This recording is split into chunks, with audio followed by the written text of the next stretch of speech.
Now let's see the properties of alkenes. Now alkenes are unsaturated hydrocarbons, so they have a tendency to get saturated, and that's why they undergo addition reaction. So alkenes, they undergo addition reactions,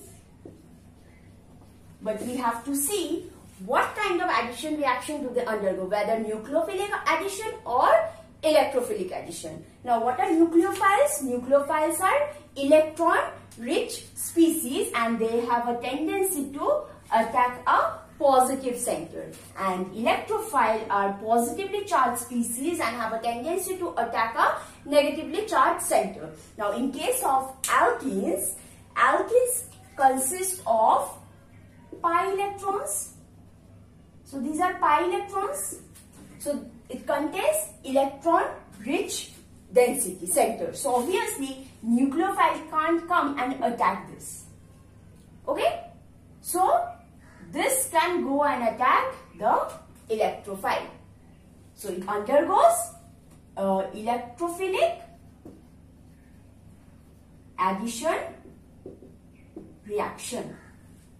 An electrophile can add to an alkene. Now another thing is that alkenes, they are more reactive than that of alkenes. It is very clear because alkenes, they have pi electrons and they are unsaturated in nature, so they want to get saturated by reacting readily with other electrophiles and get saturated. So its reactivity is very high due to the presence of these pi electrons, and who have a tendency to attack an electrophile and gets saturated.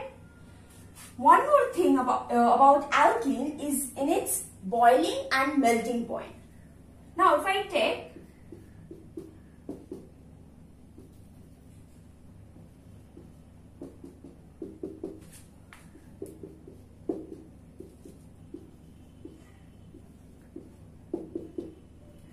this is butene. So this is cis butene. This is trans butene. Now if you can see that the same group are lying on the same side in case of cis.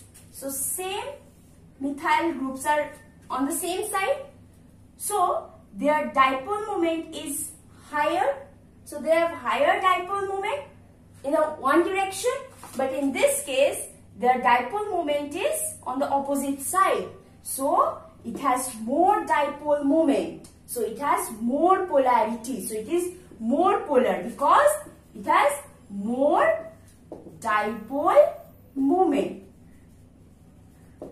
That's why its boiling point is high. So for cis alkene, the boiling point will be higher than that of trans alkene. Now in case of melting point, the situation is reversed. This is more symmetrical in nature. So this is more symmetrical in nature.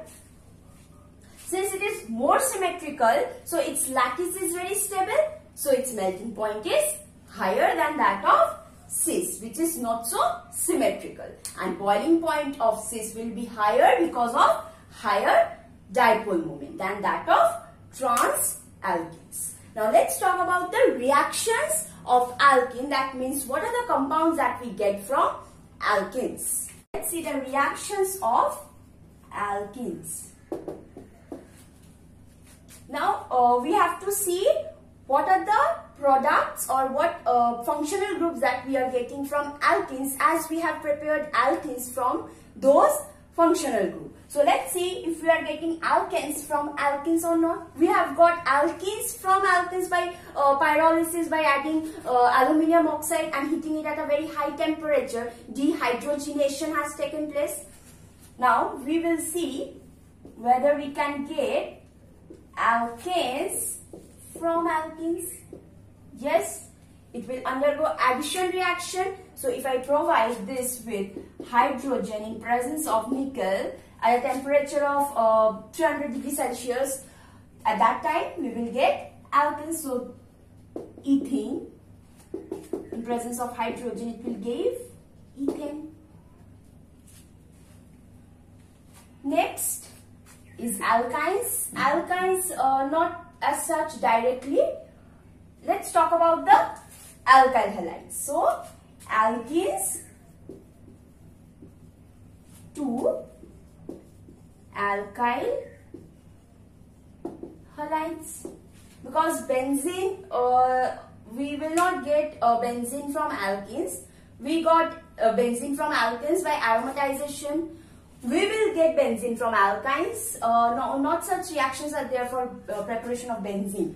Now for this, suppose I am taking ethene. Now if I add halogen acids, because I want alkyl halides. So if I add HCl, what will happen? One H will add to one carbon, another will, Cl will be added to the another carbon atom. So it will be CH. Suppose I am writing this with the red one. HCl, so 1HCl. So we got ethyl chloride. How is this happening?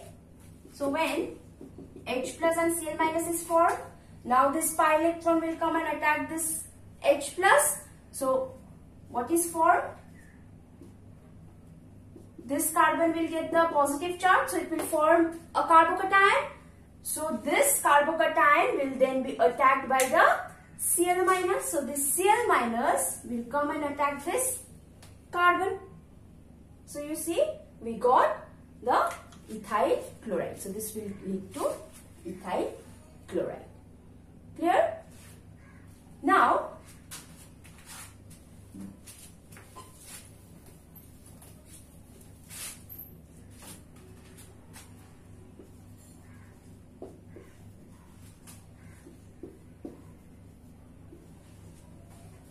in this case, this was symmetrical alkene.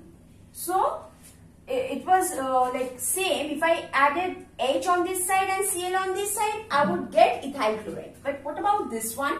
It can give rise to either 1 chloropropane. It can give, if chlorine is added here, it will give 1 chloropropane. And if chlorine is added here, it will give 2 chloropropane. Now which one is the major product? This is determined by the Markovnikov's addition. Now for Markovnikov's addition, we have seen that in the mechanism, it was undergoing through carbocation formation. So after addition of HCl, H plus and Cl minus, two types of carbocation can be formed. One is if H is added to this C. If this carbon is attacking this proton, so this H2 and this is becoming carbocation. Another product that is formed, so this is A. So another thing that can be formed when this C is attacking this proton. So this carbon will become carbocation. This is HCH3, CH plus CH3. This is B. Now you see, in case of A is an primary carbocation. So A is 1 degree carbocation. This is 2 degree carbocation. We know 2 degree carbocation more stable than 1 degree carbocation due to plus I effect. Plus I effect as well as hyperconjugating structure. 6 hyperconjugating structure we will get. In this case we will get 2. Only this 2 will participate in hyperconjugation. And here these 3 hydrogen and these 3 hydrogen. Right? So B is more stable than A. So the chloride ion will attack this carbon, the secondary carbocation, and it will give rise to 2-chloro CH3CH, Cl will be added here. So 2-chloropropane. This is the major product. This is the major product. And here this one will give rise to 1-chloropropane. This is the minor product. So when unsymmetrical alkene is present, in that case, the addition takes place in accordance to Markovnikov's addition. That means 2-degree product is the major product. Another thing is that the peroxide effect, that is anti-Markovnikov's addition. In that case, when I was adding HCl to this, I was getting 2-chloropropane. Now, when I am adding same thing, but in presence of some peroxide, in that case, I will not get 2-chloropropane as the major product. I will get 1-chloropropane.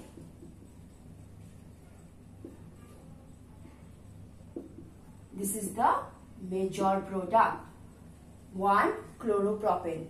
This Markovnikov's addition was taking place via carbocation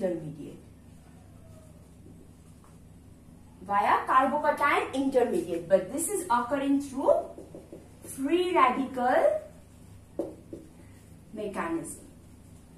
What is happening? This peroxide is undergoing cleavage and it is forming peroxide radical. This peroxide radical is then, if I write Br, because Br is more appropriate than HCl,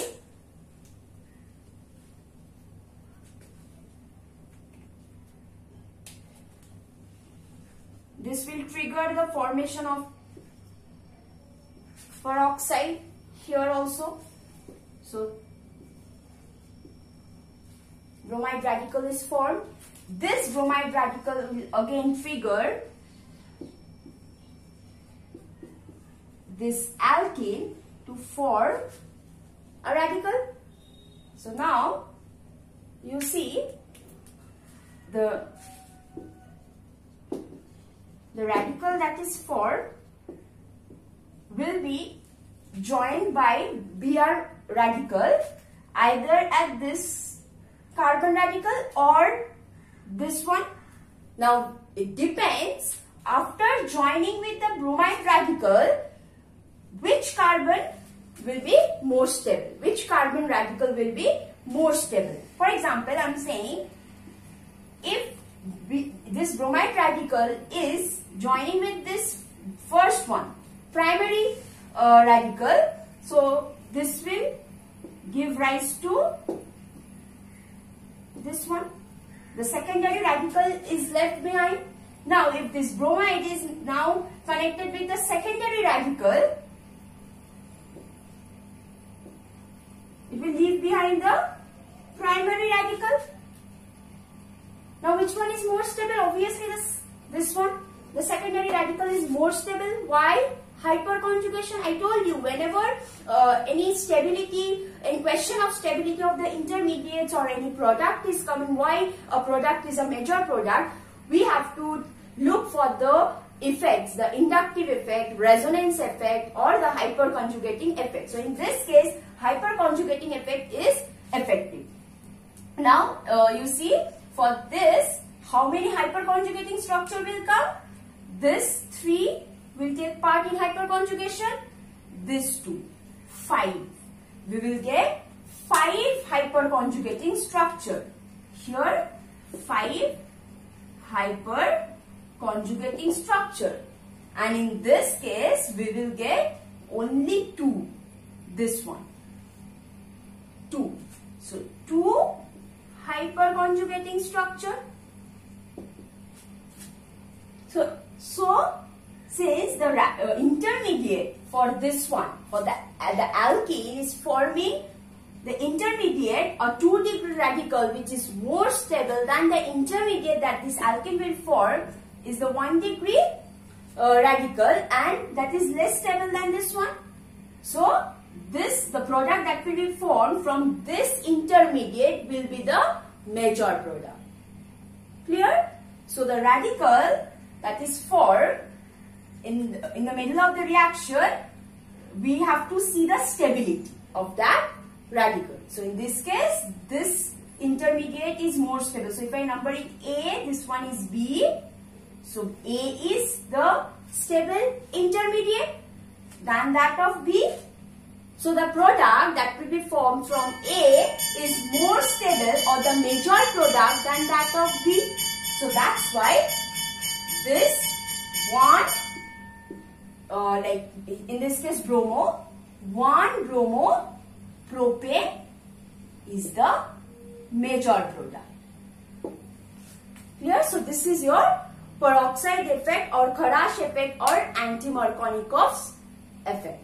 So in case of alkene, if we wish to form the alkyl halide, we have to add the halogen acid, and for unsymmetrical alkene, if we add halogen acid, 2-degree halide or alkyl halide will be the major product in presence of only halogen acid. But if we add peroxide in it, then the 1-degree alkyl halide will be the major product, because in the first case, carbocation is the intermediate that is formed, and in the second case, free radical or it is undergoing through free radical intermediate, and the secondary intermediate or the secondary radical will be stabilized by hyperconjugating structures. So the product that will be formed from this more stable intermediate will be the major product, that is the 1-degree halide. Next, we will see the formation of alcohol from alkenes. This is the formation of alcohol from alkenes. We got alkenes from alcohol, remember, by adding concentrated sulfuric acid, beta elimination was taking place, we got alkene. Now, same as in the previous case from alkyl halide, we were also getting alkene by adding alcoholic KOH. In this case, if I am adding water in presence of acid, what is happening? This will obstruct this proton. Again, same way. This will form alcohol. Addition of water in presence of acid. So acid catalyzes the reaction. Next is carboxylic acid. Okay. For this one, we have to know something, that is the oxidation of alkenes. Now, alkenes in presence of oxygen, it undergoes combustion and give rise to carbon dioxide and water. Now, suppose instead of 2 hydrogen, 2 alkyl groups are present. In that case, if I am adding oxygen, this bond will be cleaved and this part of the alkene will form ketone. But since there is no alkyl groups here in hydrogen, it will form as usual carbon dioxide and water.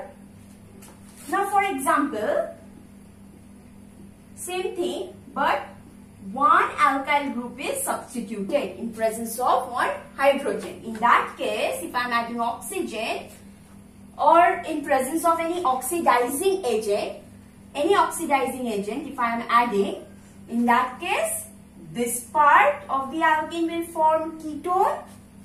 So this will form ketone and this part will form carboxylic acid.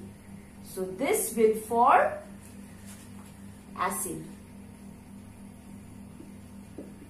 So this is getting oxidized. So it's not that in presence of oxygen we can add any oxidizing agent to get the substances. So in presence of oxidizing agent and in presence of any substituents like alkyl groups in the present of like in the place of hydrogen, we can get carboxylic acid as well as ketone.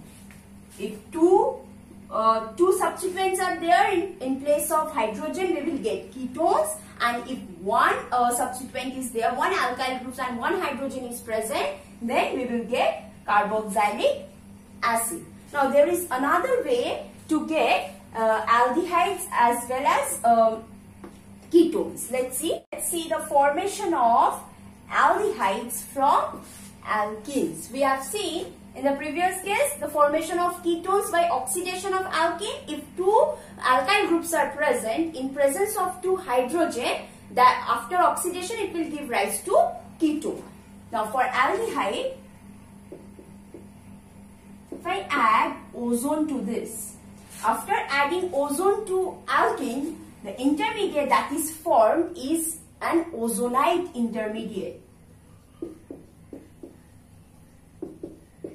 So this is the intermediate that is formed, ozonide. Notice one thing, that the bond between two carbon is cleaved. There is no bond. Now after adding zinc and water, like I'm doing hydrolysis, so what is happening? This bond will be cleaved, and this will give rise to two molecules of aldehyde. So basically what is happening is that whenever we are adding number one ozone to water, so directly I can say that the bond between carbon and carbon is cleaved, and after cleaving it is giving rise to double bond, and two hydrogen are present, this two hydrogen, so this is methanol. Two molecules of methanol will be formed. Now if in presence of, if there is one R group, this R group, any other aldehyde molecules will be formed. If suppose two R groups are present, so you see we will get ketones. So alkenes with substituents like this,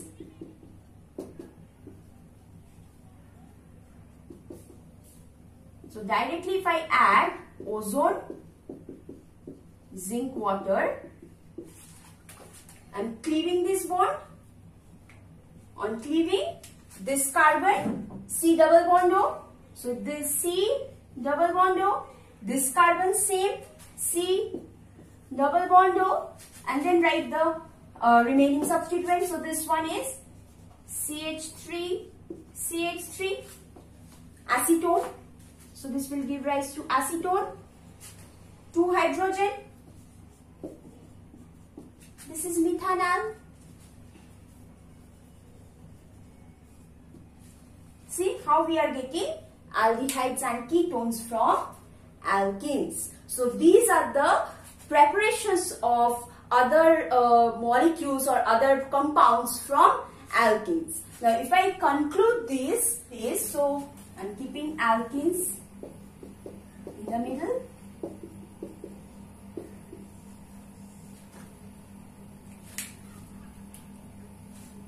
Preparation of alkene from alkenes, yes, we can get